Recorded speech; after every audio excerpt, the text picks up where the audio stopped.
বলো তোমার কেমন লাগলো আজকে সেজে?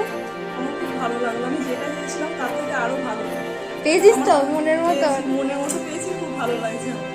ঠিক আছে, সবাই কি বলে একটু বলবি? হ্যাঁ, সবাই ঠিক আছে, খুব সুন্দর হয়েছে, আমি যেটা চেয়েছিলাম তার থেকে খুব ভালো সাজিয়েছে, আমার খুব ভালো লাগছে।